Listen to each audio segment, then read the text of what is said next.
यस्य प्रसादात् भगवत्प्रसादो यस्य प्रसादान्न गतिः कुतोऽपि ध्येयं स्तुवं तस्य यशस्त्रिसन्ध्यां वन्दे गुरो श्रीचरणारविन्दम् आजानुलम्बितभुजौ कनकावदातौ सङ्कीर्तनैकपितरौ कमलायताक्षौ विश्वाम्बरौ द्विजवरौ जुगधर्मपालौ वन्दे जगत्प्रियकरौ करुणावतारौ नमस्त्रिकालसत्याय जगन्नाथसुताय च सवृताय सपुत्राय सकलत्राय ते नमः वरेहापीडाभिरामं मृगमदतिलकं कुण्डलाक्रान्तगण्डां पञ्चाक्षं कम्बुकण्ठं स्मितसुभगमुखं स्वाधुरीन्नस्तवीनुं श्यामं शान्तं त्रिभङ्गं रविकरवसनं भूषितं वैजयन्त्या वन्दे वृन्दावनस्थं युवतिशतवृतं ब्रह्मगोपालवेशम्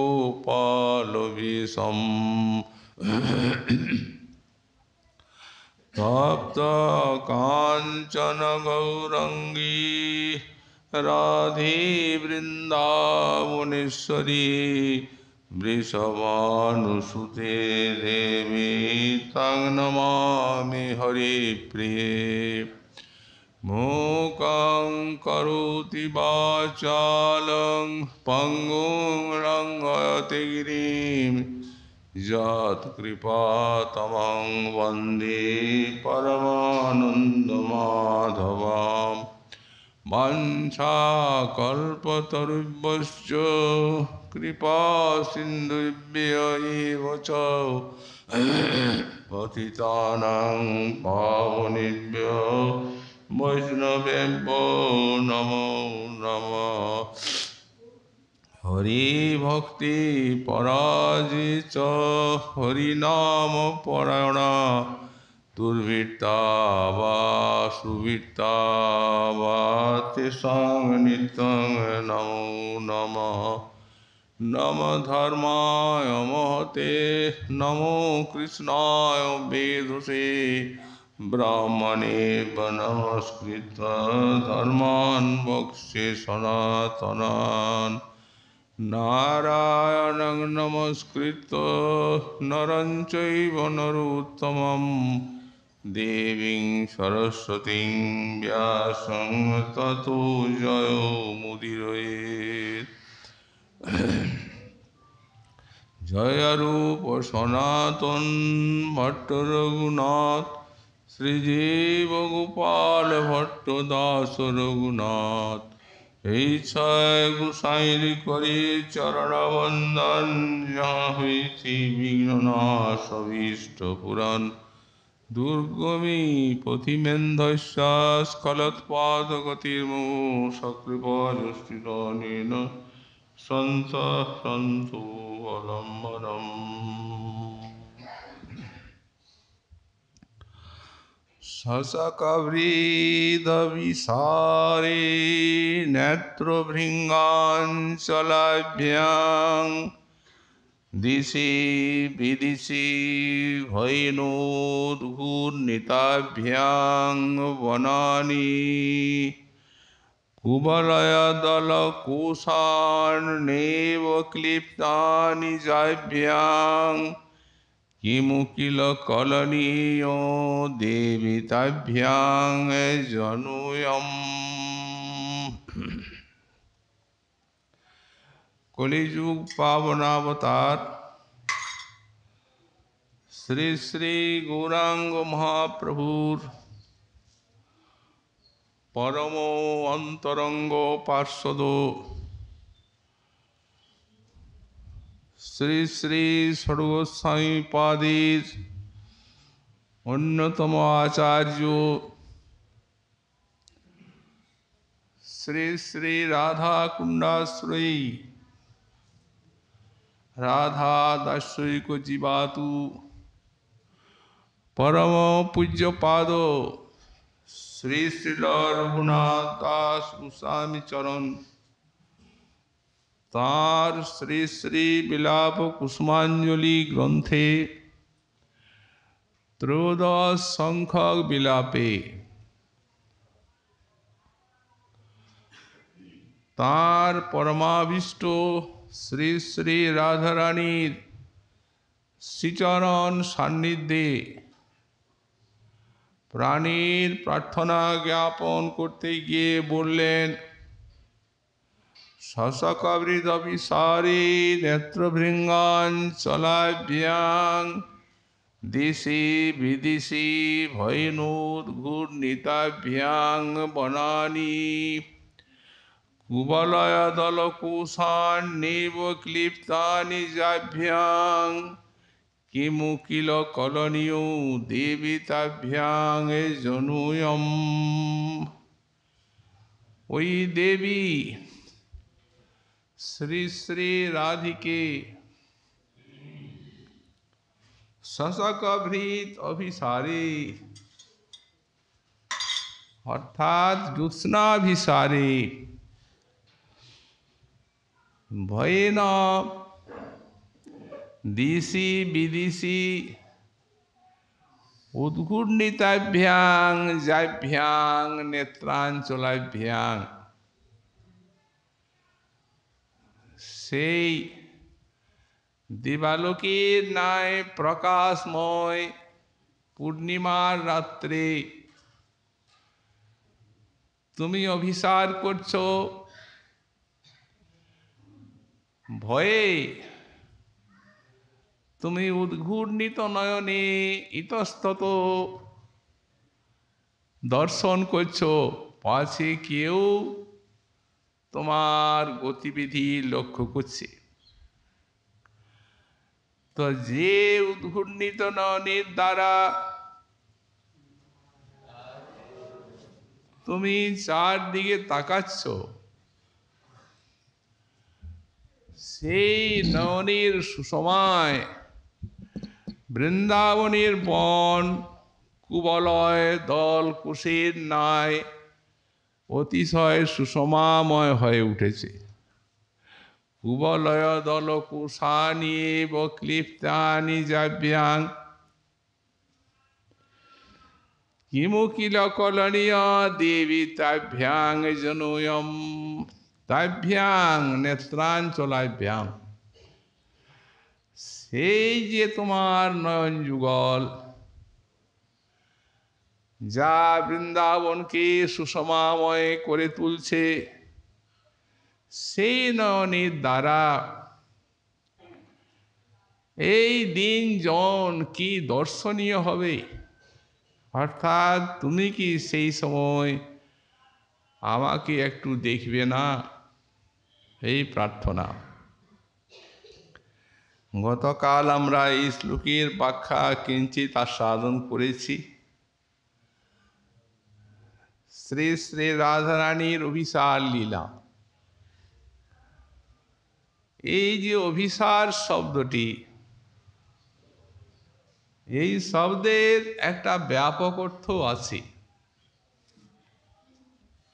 অভিসার বলতে কি বোঝায়? অভি মানে সম্মুখে, সারয়তি সম্মুখে গমন করেন যিনি, এই তাঁরই গমনকে বলা হয় অভিসার। কিংবা অভিমুখে গমন, এইটি অভিসার। এবং সেই গমনটি কৃষ্ণের দিকে গমন, তখন বলা হবে অভিসার। তো কৃষ্ণের দিকে সাধকও যাচ্ছেন, সিদ্ধগণও যাচ্ছেন, ব্রজবালাগুণও যাচ্ছেন। তো সাধক যাচ্ছেন সাধনে, আর প্রেমিক যাচ্ছেন প্রেমের টানে, আর ব্রজবালা যাচ্ছেন বিপুল অনুরাগের আকর্ষণে। হতে বহুভেদ। সাধক যে যাচ্ছেন সাধনার টানে, অনর্থ দশায় হয়তো 2 চরণ কৃষ্ণের দিকে অগ্রসর হচ্ছেন, তো 10 পা পিছিয়ে যাচ্ছেন। অনর্থ দশায় তো এমনি হয়ে থাকে। কারণ কৃষ্ণের দিকে কিভাবে অভিসার করতে হবে? মহাজন বললেন, কৃষ্ণ মাত্রৈক তৃষ্ণা, কৃষ্ণ বিনান্য তৃষ্ণা শূন্য হয়ে যেতে হবে। একমাত্র কৃষ্ণ তৃষ্ণা বুকে থাকবে, কৃষ্ণ ছাড়া আর অন্য কোনো তৃষ্ণা হৃদয়ে থাকবে না। এইভাবে যান। অনর্থ দশায় সাধকের হাজারো তৃষ্ণা। তৃষ্ণা তো আছেই, তাছাড়া আরও বাধা আছে। মহাপ্রভু কল্পলতার সঙ্গে ভক্তিকে দৃষ্টান্ত দিলেন রূপশিক্ষায়, আর বললেন, বৈষ্ণব অপরাধ যদি উঠে হাতি মাতা, উপাড়ে বা ছিন্ডে তার শুকি যায় পাতা, ভয়ঙ্কর এই বাধা। অনর্থ দশায় সাধকের বৈষ্ণব অপরাধ হওয়ার সম্ভাবনা, মহৎ অপরাধ। ও একেবারে কমলা কল্পলতিকাকে উৎপাটিত করে দেবে, কিংবা ছিন্ন করে দেবে, শেষই হয়ে গেল। কিন্তু যদি লতার অঙ্গে উঠে উপশাখা, ভক্তি মুক্তি সিদ্ধি বাঞ্ছা অসংখ্য তার লেখা, নিষিদ্ধাচার কুটিনাটি জীব হিংসন, এ লাভ পূজা প্রতিষ্ঠা যত উপশাখাগণ, সেক জল পাইয়া এই উপশাখা বাড়ি যায়, স্তব্ধ হইয়া মূল শাখা বাড়িতে না পায়। বৈষ্ণব অপরাধ তো গেল ভয়ঙ্কর, তাছাড়াও আছে এই লাভ পূজা প্রতিষ্ঠাদি উপশাখাগণ, ভয়ঙ্কর। ভক্তিপথে এগিয়ে যেতে দেবে না। আমাদের গোসাইপাদ বললেন, প্রতিষ্ঠা ধৃষ্টা সপচরমণি মে হৃদি নটিত। এই যে প্রতিষ্ঠার আশা, এ হচ্ছে বড় ধৃষ্টা, সপচরমণি, কুকুর ভোজি চণ্ডালিনী, হৃদয় ছাড়ে না। আর এ যদি আসে, তো এর একজনের সঙ্গে দাম্পত্য আছে, তার নাম হচ্ছে মাৎসর্য, ও আসবে। আর ভাগবতের প্রথমেই শ্রীপাদ ব্যাস মুনি বললেন, নির্মৎসরণাংশতা, কাম ক্রোধ লোভ মোহ থাকলেও ভজন হবে, মাৎসর্য থাকলে তার ভজনের কোনো অধিকারই নেই। নির্মৎসর সৎ, এই হচ্ছে ভাগবত ধর্মের অধিকারী। সর্বনাশ হয়ে গেল। প্রতিষ্ঠার আশা আছে, মাৎসর্য এসে গেল। যদি এ হৃদয়ে থাকে মহৎগণের প্রতি, গুরুদেবের প্রতি, ভগবানের প্রতিও থাকবে। এত ভয়ঙ্কর এই মাৎসর্য। প্রমাণ কি? বললেন, দেখুন, পার্শ্বদ ভক্ত হচ্ছেন দ্বিবিধ বানর। রামচন্দ্রের পার্শ্বদ, তারও লক্ষণের প্রতি মাৎসর্য ছিল, যার জন্য বলদেব দাপরে তাকে নিধন করলেন। তো এত ভয়ঙ্কর যদি এই সব জিনিস হয়, আর প্রতিষ্ঠার আশা তো আছেই। সনাতন গোস্বামীপাদ বললেন, সর্বস্ব ত্যাগ করেছেন যারা, তারা ওটা ছাড়তে পারেন না। প্রতিষ্ঠা ছাড়া যায় না। সর্বত্যাগী পহেয়া সর্বানর্থ বড় পিজ, এ হচ্ছে সকল অনর্থের সেরা। কারণ ভজনের মতোই নিজেকে পরিচয় দেবে, আর সাধন তরুণীটিকে ওই ধীরে ধীরে চোরাবালির মতো রসাতলে নিয়ে যাবে। আর হৃদয়ে ছাড়বে না। অতএব বরং যত্ন করিজাত, একে ছাড়ার জন্য সর্বতোভাবে চেষ্টা করুন সাধক।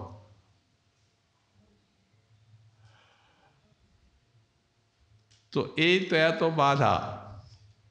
এত বাধাকে অতিক্রম করে সাধন ভজনী গুরু বৈষ্ণবীর করুণায় যখন প্রেম রাজ্যে যাবেন, তখন শ্রী বিশ্বনাথ চক্রবর্তী পাদ লিখেছেন যে সাধন দশায় সাধকের যে মমতা রজ্জুগুলি নানা স্থানে নিবদ্ধ ছিল, কিছু ছিল দেহে, কিছু ছিল ঐশ্বর্য সম্পদে, আত্মীয় স্বজনে। বললেন সেই রজ্জুগুলিকে সব খুলল প্রেম, খুলে আর একসাথে গোবিন্দ চরণে বেঁধে দিল। তখন এলো কৃষ্ণ মাত্র ঐক্য তৃষ্ণা।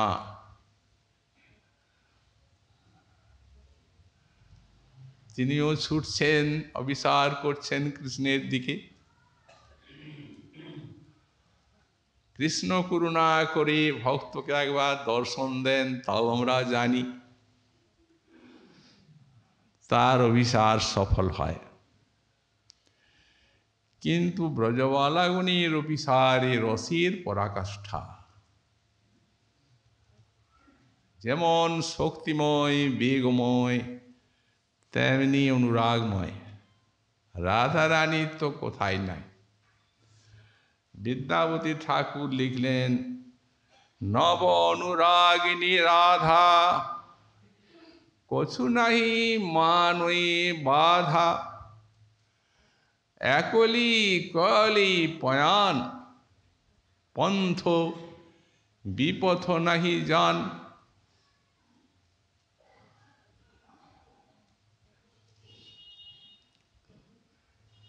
যামিনী ঘন আধিয়ার, উচ কুচ মানই ভার, মণিময় কঙ্কন মুদরি, পন্থই তেজলি সগরি। মণিময় মঞ্জির পায়, সবহি তেজে চলি যায়।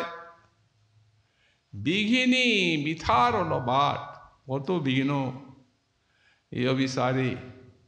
কিন্তু রাধা প্রেমক আয়ুধে কাঠ। যত বিঘ্ন আসুক না কেন, রাধারানী এই অনুরাগের অস্ত্রে সবকে ছেদন করছে। প্রেমক আয়ুধে কাঠ।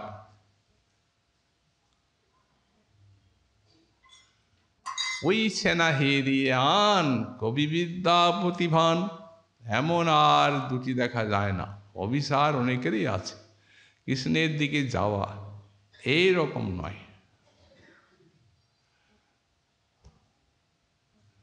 বলছেন ভয়ে ন উদ্গিন্নতাভ্যাং, যাচ্ছেন রাধারানী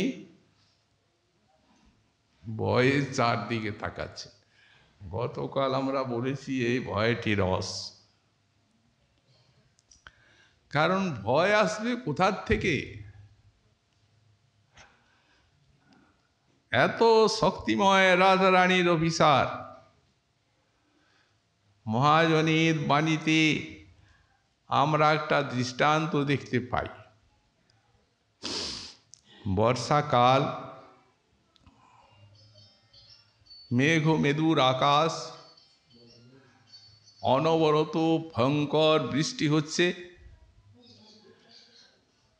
আর ঘন ঘন ঘন ঘন বজ্রপাত হচ্ছে।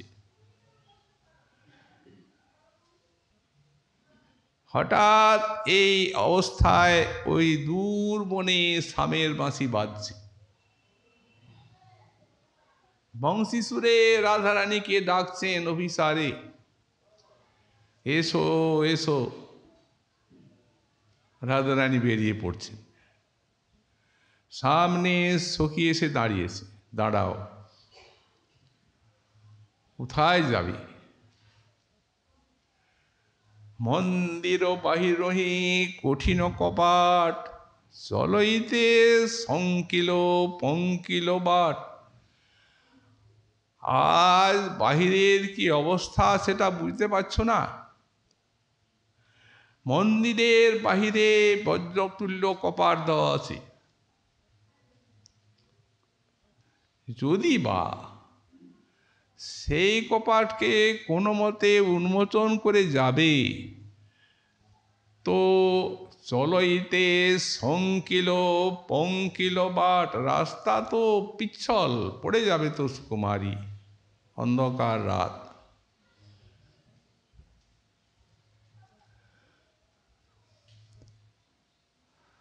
ঝন ঝন ঘন ঘন বজ্রনিপাত, শুনইতে চরম মরম জরিজাত। ঘন ঘন বজ্র আঘাত হচ্ছে, আর এই বজ্রাঘাতে মর্ম একবারে ফেটে যাচ্ছে। শুনইতে ধর্ম মরম সরিজাত। তো এই অন্ধকারে তুমি যে বেরিয়ে যাবে, বাঁশিটা কোথায় বাজছে বলো তো? হরিরহু মানস সুরধ্বনি পার। এটা মানস গঙ্গার ওপারের বাঁশি। মানস গঙ্গার ওপারে আছেন তিনি। না হয় তুমি এখান থেকে বেরিয়ে গেলে, মানস গঙ্গা এখন বন্যা, পার হবে কি করে?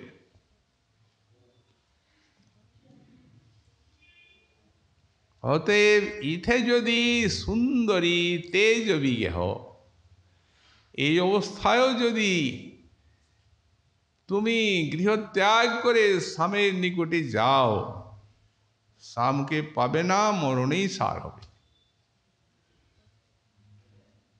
অতএব প্রেম কো লাগে কি উপেক্ষবি দেহ, দেহটা থাকলে তো স্বামীর তোমার সেবা হবে। এই অবস্থায় গেলে তো তুমি তোমার দেহই যাবে। তুমি প্রেমের জন্য কি দেহটাকে উপেক্ষা করবে, যা কৃষ্ণ সেবার সামগ্রী? ভয়ঙ্কর পরীক্ষা। যে যুক্তিযুক্ত কথাগুলি সখী তাকে বলছেন, সে তো কোনো মতে এইগুলিকে লঙ্ঘন করা যায় না। কিন্তু যত বড়ই পরীক্ষায় আসুক না কেন, এই অনুরাগীর নিকটে সব সরে যায়। সঙ্গে সঙ্গে বলছেন, চিন্তার অবসর নাই।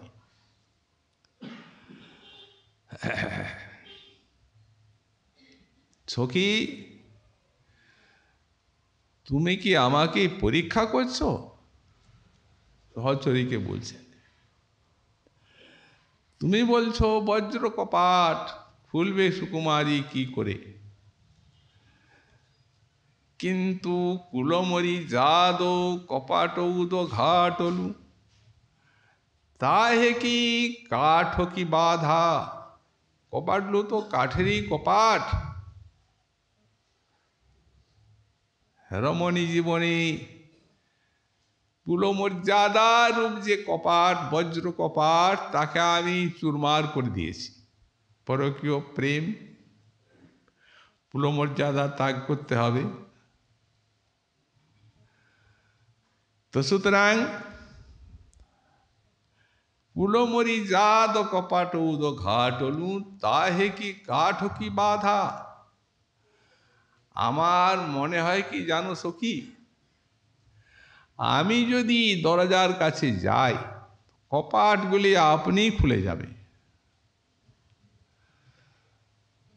তুমি বলছো মানস গঙ্গায় এখন বন্যা গভীর জল, তো নিজ মরি জাদ সিন্ধু সয়ে পৈরনু, তাহে কি তটিনী অগাধা।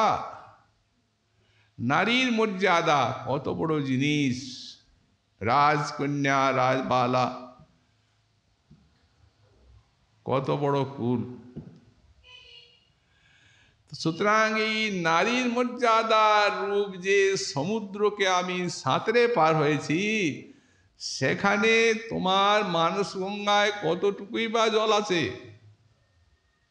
আমার মনে হয় কি জানো, আমি কাছে গেলে মানস গঙ্গা আমার জলটা হাঁটুর উপরে উঠবে না, অনায়াসে পার হয়ে যাব।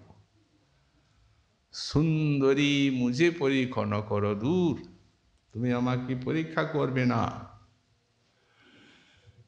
জয়ীছন মন করি আমার পন্থ হেদিছে হরি, সে তো বাঁশি বাজাচ্ছে, তাতে আমার পথের দিকে চেয়ে আছে, কত কষ্ট হচ্ছে তার।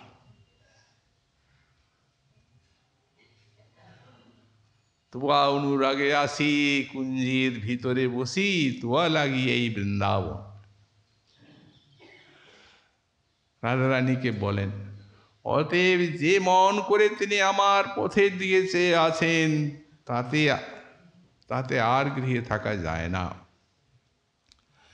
তুমি যুক্তি দেখাচ্ছ যে তোমার এই দেহটি এটি সাধারণ নয়, এটি কৃষ্ণ সেবার উপচার। তোমার দেহই যদি যায় দুর্যোগে, তাহলে আর কৃষ্ণ সেবা কি করে হবে। তার উত্তরে আমি বলি, যশু পদ তলে নিজ জীবন সপলু, তাহে কি তনু অনুরোধ। যার চরণে জীবনটাই দিয়েছি, সেখানে আর দেহের অনুরোধ কি আছে। যাবে যাবে, তার সেবা করতে যে যখন জীবনই আমার সমর্পিত তার চরণে, দেহ গেল যাক।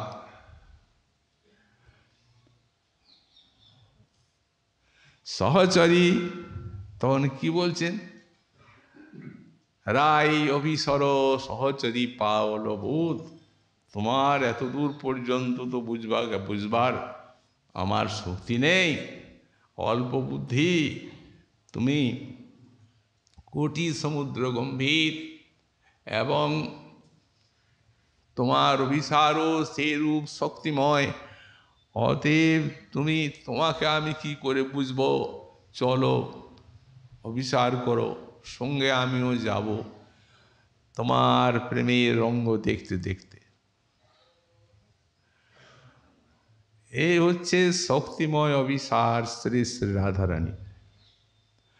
সুতরাং ভয় শব্দটি এখানে যে দেওয়া হয়েছে, এই ভয় শব্দটি দেওয়া হয়েছে কেবল এই যে লৌকিক একটা যে লীলা, সেই লীলাতে এটা হচ্ছে রস।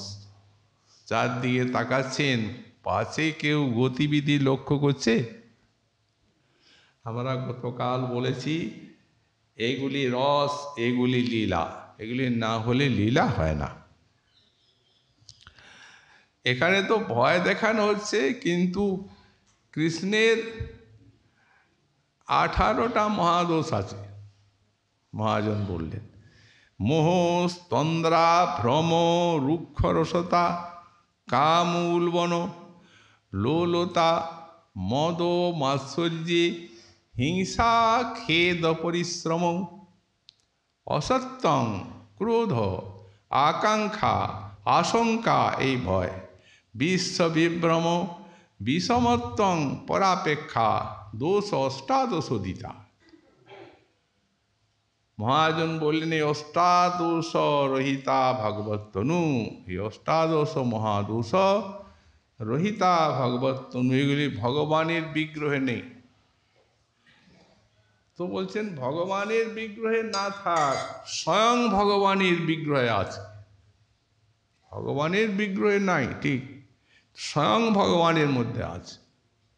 কোথায় বললে দেখুন লীলাতেই দেখা যায়। মোহ প্রথম বলছেন এক, উভাবপি বনে কৃষ্ণ বিচিকায় সমন্তত, ব্রহ্মা গোবৎস গোবালক হরণ করে নিলেন। প্রথমত তো গোবৎসগুলি হরণ করলেন, গোবিন্দ সখাগণকে বললেন তোমরা এইখানে অপেক্ষা করো, আমি এখনই গোবৎস নিয়ে আসছি। কারণ তোমরা জানো যে আমার বাঁশির সুরে গোবৎস আপনি আকর্ষিত হয়। আচ্ছা যাও। খুঁজে খুঁজে পেলেন না, তখন ভাবলেন একা হবে না, সখাগণকে নিয়েই খুঁজব, তাহলেই পাওয়া যাবে। যখন এদিকে যাচ্ছি একা, তখন গোবৎস উধারে যাচ্ছে, যখন ওদিকে যাচ্ছি তখন হয়তো আর অন্যদিকে যাচ্ছে। সবাইকে নিয়ে চারদিকে খুঁজব। এলেন, সখাগণ নাই। তখন মোহিত হয়ে গেলেন। ঈশ্বর স্বয়ং ভগবান তখন ওই দুইটিকেই খুঁজে বেড়াচ্ছেন, গোবৎস এবং সখা, এই দুইটি অন্বেষণীয় বিষয়। এই মোহ, তন্দ্রা আর খেদ, পরিশ্রম, তিনটি দৃষ্টান্ত দিলেন একটি শ্লোকে। সখাগণের সঙ্গে খেলায় পরিশ্রান্ত হয়েছেন কৃষ্ণ, পরিশ্রান্ত হয়ে আর বিশ্রাম করছেন। গোপ সঙ্গ উপবরহনম, একটি গোপবালক সখার কোড়ে মস্তকটা রেখে বালিশের মতো, আর বৃক্ষমূলাশ্রয় সেতে, বৃক্ষমূলে বিশ্রাম করছেন। এখানে দেখুন নিদ্রা, তন্দ্রা আছে, খেদ আছে, পরিশ্রম আছে, তিনটা আছে। ভ্রম বললেন বাল্যলীলায় কোন গোপী খেলা করছেন প্রাঙ্গণে যশোদমতির, কোলে নেওয়ার জন্য এমনি হাত বাড়িয়েছে। উনি মনে করলেন মাই বটে, উঠে গেছেন তার কোলে। যখন উপরে উঠেছেন তখন দেখছেন এ আমার মা নয়, তখন কাঁদতে আরম্ভ করেছে। গোপী নামিয়ে দিয়েছে। এই ভ্রম, মোহস্তন্দ্রা ভ্রম, রুক্ষরসতা, কাম, উলবন। রুক্ষরসতা আর এই উলবন, কাম, এইগুলি এই দুটি শ্রীজীব গোস্বামী পাদ বললেন নাই। আচ্ছা তবু 16টা। আর মুকুন্দ দাস গোস্বামী উনি ভক্ত সম্বন্ধে দেখলেন আছে, কিন্তু ওটা তো প্রেম। এই কামটা উলবন নয়, কিন্তু গোপীর প্রেম। গোপীর প্রেমটি কাম। কাম কেড়া সাম্যে যার কহি কাম নাম। অতএব তারপরেই বললেন মোহস্তন্দ্রা ভ্রম, রুক্ষরসতা, কাম, উলবন, লোলতা, চাঞ্চল্য।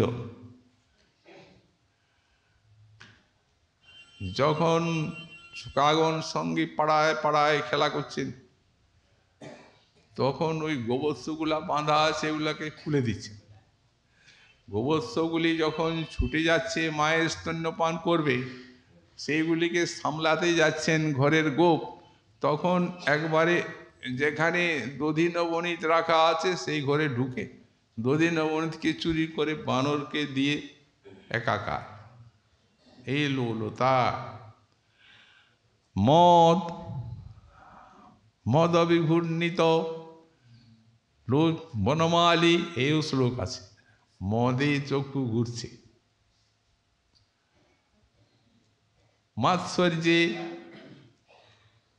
মাৎসর্য আছে। কোথায় আছে? লোকে সমানিনা হরিষে শ্রীমদং তম। ওই যখন ইন্দ্র এসে বর্ষা আরম্ভ করল, সব গোপ গোপীগণকে ভয়ঙ্কর কষ্ট দিচ্ছে, তখন বলছেন ও লোকেশ অভিমানী, অর্থাৎ স্বর্গের অধিপতি হয়েছে, এই জন্যই আমাদের এত কষ্ট দিচ্ছে, আমি তার এই মদটাকে হরণ করবো। এই তো মাৎসর্য।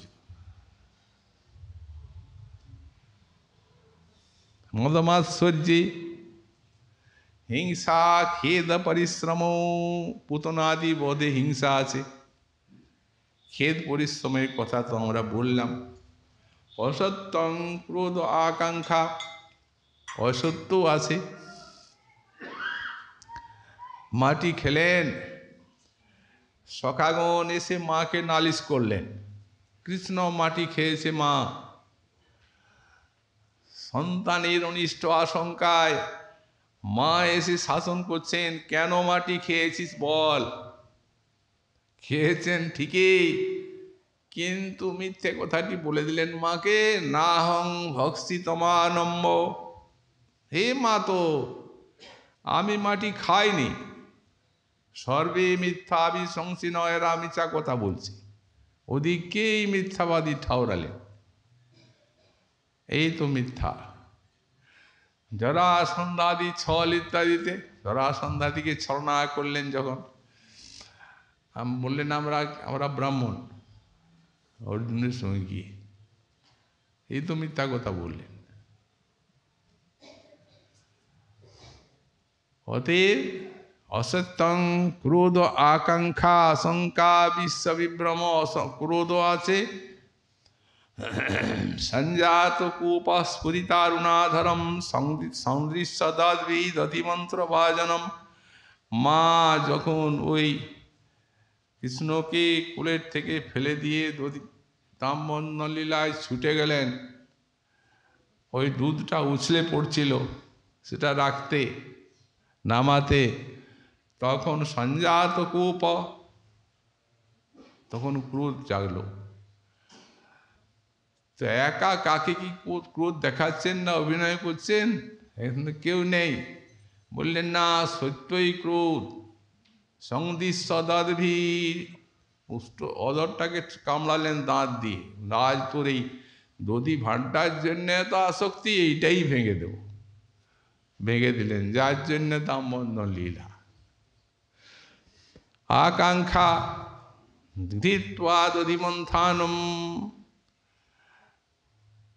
একদিন মা দধি মন্থন করছেন, গোপাল ঘুমাচ্ছে, ঘুম ভাঙলো, তখন কাঁদতে কাঁদতে এসেছেন, দাও মা স্তন্য দাও, স্তন্য দাও। মা দাঁড়া দাঁড়া দাঁড়া, দিচ্ছি, কোলে নিচ্ছি। আর দু একবার যেমনি ঘুরিয়েছেন, গৃহীতা দধি মন্থনাং নসেদাত প্রতিমা বহন, তখন দধি মন্থন দ্বন্দ্বটিকে ধরেছে। ওটা ধরলে তো আর মন্থন করা যাবে না। সেই তো ক্রোধ। অসত্যং ক্রোধ আকাঙ্ক্ষা, আকাঙ্ক্ষাও আছে, আশঙ্কা ভয়ও আছে। কারণ যখন ওই ব্রহ্মা অপহরণ করলেন গোবৎস বালক, গোবৎসকেও পেলেন না, বালকগণকেও পেলেন না, তখন ভয়ে বুকটা কাঁপছে, কাঁদছেন, কি করব, এতগুলি আমার গোবৎস বালক হারিয়ে গেল, আমি ঘরে যে কি বলবো।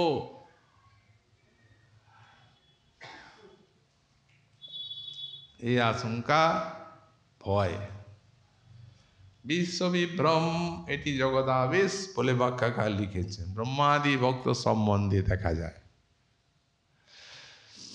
সৃষ্টি ইত্যাদি বিষয়ে।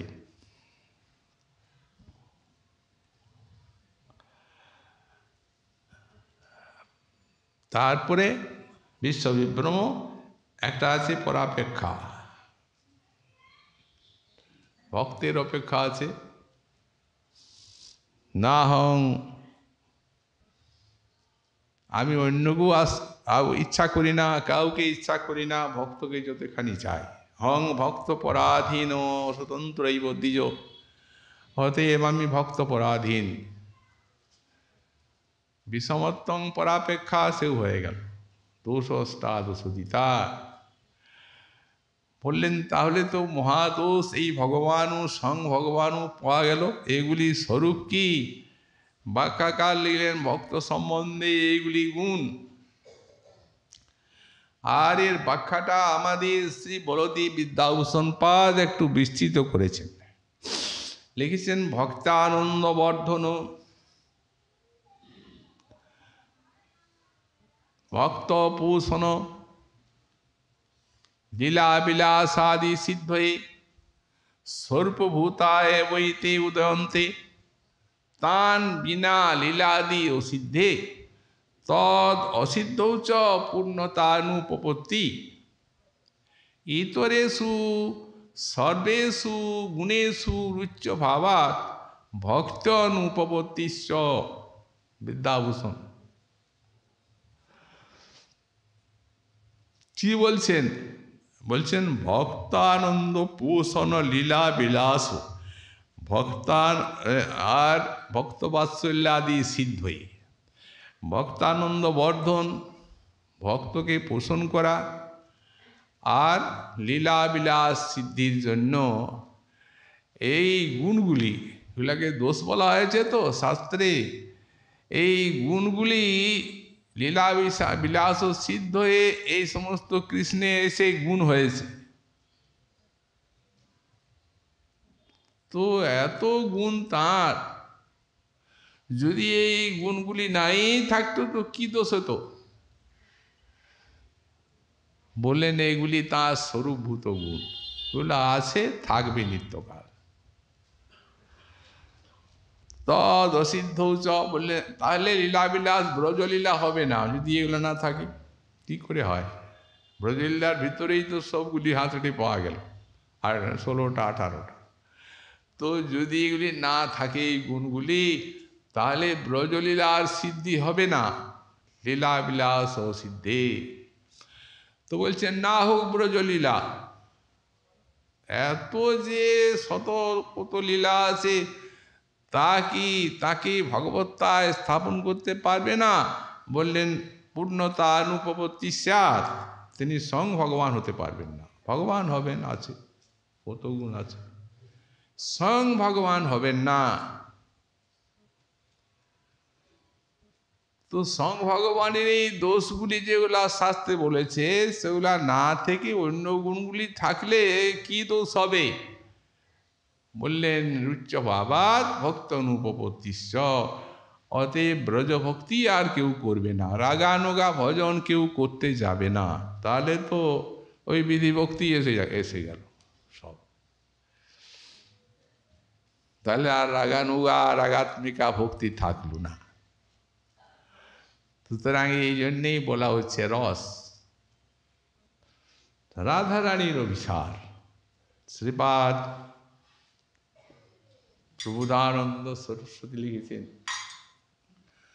শিরাদিকে সুরতরঙ্গিনী দিব্য কেলি কল্লোল মালিনী লসৎ বদনারবিন্দে শ্যামাম্বুনিধি সঙ্গম তীব্র বেগ নাবর্তনাভিরুচিরে মম সন্নিধেহি।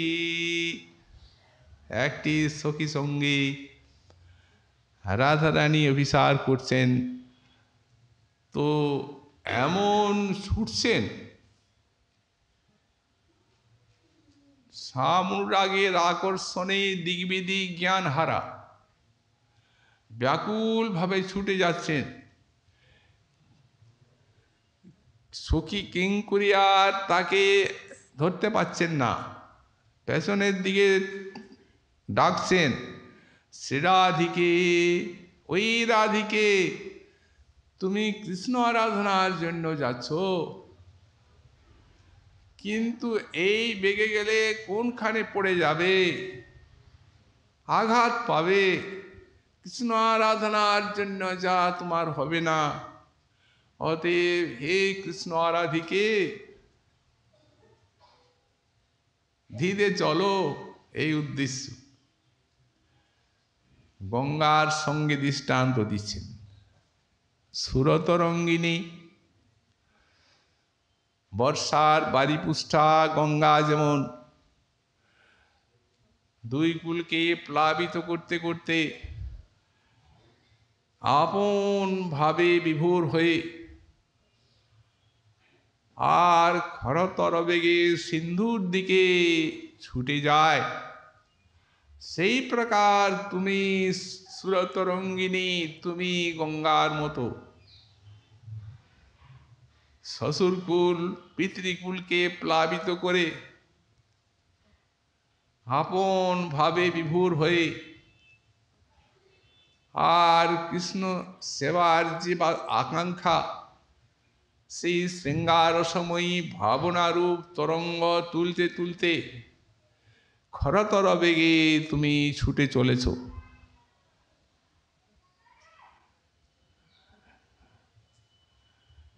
সুতরাং দিব্য কেলি কল্লোল মালিনী, ওই দিব্য কেলি রূপ কল্লোল মালা সমস্ত গঙ্গার মতো দৃষ্টান্ত দিচ্ছেন, তোমার অঙ্গে শোভা পাচ্ছে। গঙ্গার সঙ্গে দৃষ্টান্তের কোনোটি অভাব নেই। লসৎ বদনারবিন্দে, ওই মুখটি যেন কমলের মতো, গঙ্গায় কমল ফোটে। মুখোল্লাস ফুল্লং কমলবনমূল্যং ঘতি চ। গোসাইপাদ বললেন, মুখের যে উল্লাস সেটা কমল বনের সৌন্দর্য এবং সুগন্ধকে অতিক্রম করে, তাই মুখকে কমলের সঙ্গে দৃষ্টান্ত দিয়েছে। লসৎ বদনারবিন্দে সামামৃতাম বুধি সঙ্গম তীব্র বেগিনী। শ্যাম সিন্ধুর সঙ্গে মিলিত হওয়ার জন্য তীব্র বেগে তুমি ছুটছ। আবর্ত নাভিরুচিরে,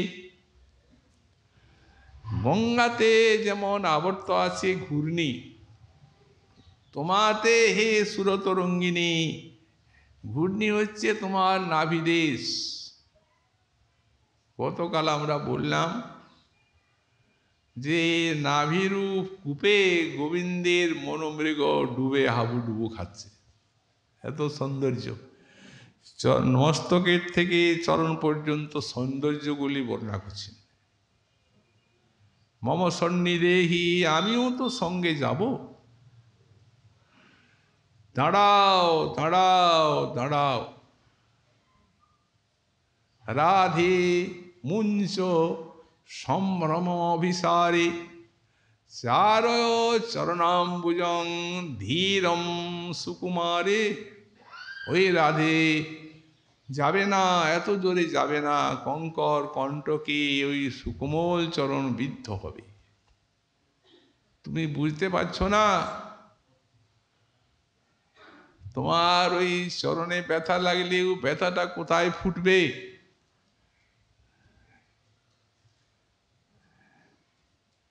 গোবিন্দ জীবনধনম শিরসা বহামি। দাঁড়াও দাঁড়াও, তোমার ওই চরণ যুগল গোবিন্দের জীবনধন, অতএব আমি মাথায় করে তোমাকে নিয়ে যাব তার কাছে। অন্তত আমাকে তোমার কাছে পৌঁছাতে দাও। কে কার কথা শুনে? যদি বর্ষার স্রোতে বারিপুষ্ঠা গঙ্গায় যদি মাঝখানে একটা নৌকা, খালি নৌকা ওই স্রোতে ভেসে যায়, ভীষণ স্রোতে, আর তীরে থেকে যদি কেউ বলে দাঁড়াও দাঁড়াও, ও আর দাঁড়াবার উপায় আছে? ও তো অন্য প্রবল বেগে ছুটেছে, অন্য আকর্ষণে।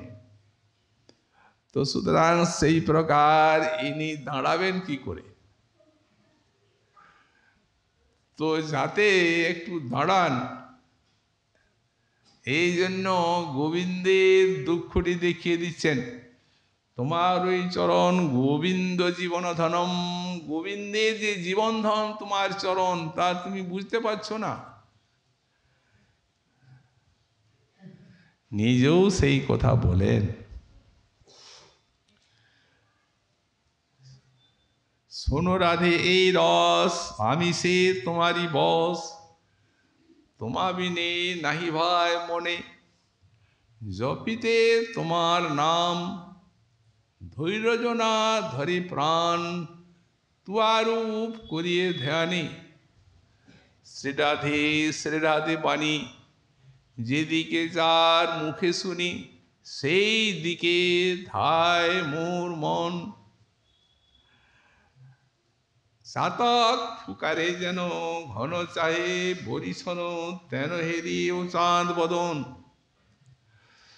করেতে মুরলি থাকে, ঘন রাধা বলি ডাকে, যতক্ষণ না পায় দেখিতে, তোমার নূপুর ধ্বনি আপন শ্রবণে শুনি, তবে মোর ক্ষমা হয় চিতে, রাধা কৃষ্ণ দুটি নাম, তাহে তুমি আগুয়ান, আমি করি তোমারই ভরসা, আমি তবে সে সফল হব, যেদিন তুয়া পদ পরশিব,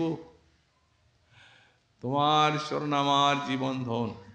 প্রবোধানন্দপাদ বললেন, একটা নখচন্দ্রিকা জীবন সর্বস্ব, গোবিন্দ প্রাণ সর্বস্ব, নখচন্দ্রিক চন্দ্রিকা, কাপি প্রেম রসুদারা, কিশোরী মম জীবনম, এই কিশোরী আমার জীবন।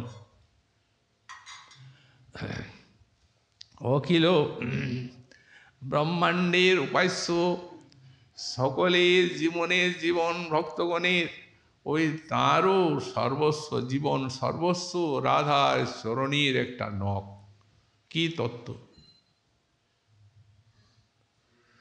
আবার বলেন, সুন্দরী আমারই কহিছ কি, এটা যে হয়েছে কেন? উনি কি কোনো সৌন্দর্যের অধীন? রূপ তাকে আকর্ষণ করতে পারে? যখন মোহিনী রূপ ধারণ করলেন, তখন সেই রূপটা দেখে মহাযোগীশ্বর গণের অধীশ্বর মহাদেব পাগল হয়ে গেলেন, ভাগবতী দেখা যায়। সে কি উন্মাদনা! তিনি আবার এই রূপে অধীন হবেন? কিসে অধীন? তোমার প্রীতি ভাবিতে ভাবিতে আমি বিভোর হয়ে আছি। ওই যে মাদনাক্ষ মহাভাব, দাঁড়িয়ে তো শক্তি। গোবিন্দ কখনোই স্ত্রৈণ নন, তিনি হচ্ছেন আত্মারাম আপ্তকাম শিরোমণি। অতএব আগে তত্ত্ব, তারপরে রস। এই জন্য ঠাকুর মশাই লিখলেন, বললেন, জগত ব্যাপক হরি, অজ ভব আজ্ঞাকারী, মধুর মূরতি লীলা কথা, এই তত্ত্ব জানে যেই, পরম উত্তম সেই, তার সঙ্গ করিহ সর্বথা। এই স্বরূপ ঐশ্বর্য এবং মাধুর্য, স্বরূপ ঐশ্বর্যের ভিত্তি না থাকলে মাধুর্যের সিদ্ধি নেই। এসব লীলা লৌকিক হয়ে যাবে, প্রাকৃত হয়ে যাবে। তিনি স্বয়ং ভগবান বলেই প্রেমের এতখানি বশ। এটা প্রেমের যা ঢঙ্কা নিনাদ, আর অন্য কিছু নয়। প্রেম বৈশ্য ভগবান সকল গুণের থেকে এই দুইটি গুণ শ্রেষ্ঠ বলেছেন শ্রীজীব। প্রেম বৈশ্যতা, সর্বদা প্রেমের অধীন হয়ে থাকবেন, এই একটি তার সব গুণের থেকে শ্রেষ্ঠ গুণ। তোমার প্রীতি ভাবিতে ভাবিতে বিভোর হয়ে আছি, স্থির নহি মন আমার সদা উচাটন, সোয়াদ নাহি কো পাই। গগনে ভুবনে দশ দিগগণে আমি তোমারই হেরি সদাই। গুচারণ লীলা কেন সখা সঙ্গে? পিতা বলেন, গোপাল কেন যাবি? গুচারণী বনে এত কষ্ট করি কি লাভ? ঘরে বসে থাক, সহস্র সহস্র আমার সেবক আছে, তারা গোচারণ করবে। বাবা মা আমি না গেলে তোমার গাভীগুলি বনে যায় না, কি করবে? অন্যের সঙ্গে যাবে কি করে?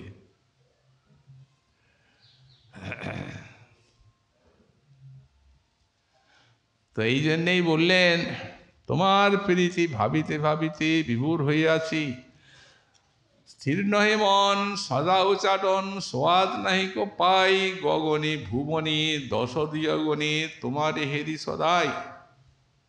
তোমারে লাগিয়া রাখাল সঙ্গে ফিরি গিরি নদী বনে বনে। হে রাখাল সঙ্গে গিরি নদী বনে বনে তোমারই জন্যে ঘুরে বেড়ায়, তোমার ছাড়া আর অন্য কোনো লক্ষ্য নেই। এই তোমারই জন্য এই বৃন্দাবনের মধুর লীলা, এবং সর্বদা তোমার ভাবনা অন্তরে জাগে, এই রাধারানীর তত্ত্ব। তো সুতরাং এইভাবে শ্রী গোবিন্দের নিকটে ছুটে চলেছেন। যখন ভয়ে চারদিকে তাকাচ্ছেন, তখন কিঙ্করী অভয় দাত্রী, ভয় কি? চলো, আমি তো আছি, যদি ভয় হয় আমার দিকে তাকাবে। তখন কিঙ্করীর দিকে চেয়ে আর সাহস করে যাচ্ছেন। এইভাবে অভিসার। তো দেখছেন কিঙ্করী যখন চারদিকে তাকাচ্ছেন ভয়ে, তখন বনরাজি রাধারানীর নন সময় কুবলয় দল কুশের মতো সুন্দর হয়ে উঠেছে। এটি হচ্ছে রাধার আবিরূপ্য। রসশাস্ত্রে একে অভিরূপতা বলা যায়, একটা অলঙ্কার। এটা কি বললেন? সেই অঙ্গের এমন অপূর্ব সমস্ত গুণ বা মহিমা আছে, যে কোনো বস্তু তার সান্নিধ্যে আসুক, সেই বস্তুটাই তার সারূপ্য পেয়ে যাবে। এটাকে অভিরূপতা বা আবিরূপ্য বলা হয়।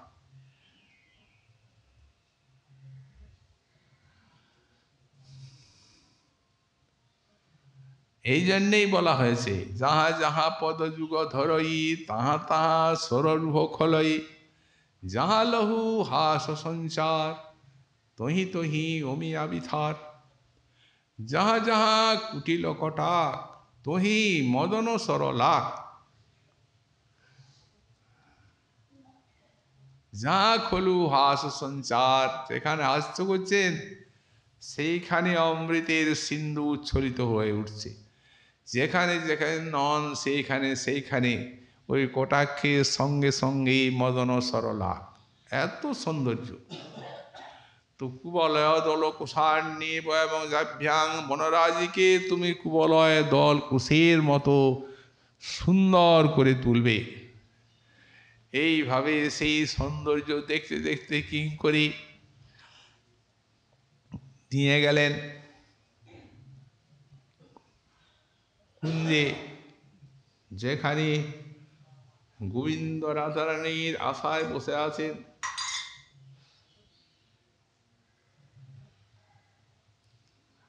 নিয়ে যে দরজার কাছে কিঙ্করী দেখছেন গোবিন্দ বসে আছেন কুঞ্জে। কিঙ্করী রূপে শ্রীপাদ কুঞ্জে প্রবিষ্ট হয়ে আর ধমক দিচ্ছেন কৃষ্ণকে, এইখানে এসে তো বাঁশিটি বাজিয়ে বসে আছো। পূর্ণিমা রাত্রি, দিবালোকের মতো প্রকাশ, কত যে কষ্ট করে কত সাহস দিয়ে এই সুকুমারীকে এনেছি, তা তুমি কি বুঝবে? এই নাও তোমার প্রিয়া। রাধারানীকে স্ফূর্তি তো হাতে ধরে রাধারানীকে দিতে চাচ্ছেন, আর স্ফূর্তিটি বিরাম হয়ে গেল। যেমনি স্ফূর্তির বিরাম হলো, তেমনি হাহাকার করে উঠলেন, রাধে কোথায় তুমি? এমন সৌভাগ্য আমার কবে হবে যেদিন আমি তোমাকে এই জ্যোৎস্নাবি সারির সঙ্গে নিয়ে যাব এবং তোমার ওই ভয়সংকুল নয়নে যে বৃন্দাবন সুষমাময় হয়ে উঠবে, সেই অপূর্ব নয়নে কি তুমি আমার দিকে তাকাবে না? ভঙ্গি করে বলছেন, আবার লীলা রাজ্যে নিয়ে যাও। রাধারানী সামনে এসে দাঁড়িয়েছেন এবং বলছেন যে তুলসী, গোবিন্দকে তো সবাই চায়, সারা বিশ্বই তো গোবিন্দ ভজন করছে, তো তুই যে একা আমাকেই চাচ্ছিস, তার কারণটা কি? যখন রাধারানী এইরূপ প্রশ্ন করেছেন, পরবর্তী শ্লোকে সেই কারণটার উত্তর দিচ্ছেন। শ্রীমন মহাপ্রভুর কৃপা হলে আগামীকাল আবার সেই বিষয়ে আমরা সাধন করব। আজকে আমাদের বিলাপ পুষ্পাঞ্জলি কথার এখানেই বিশ্রাম হলো।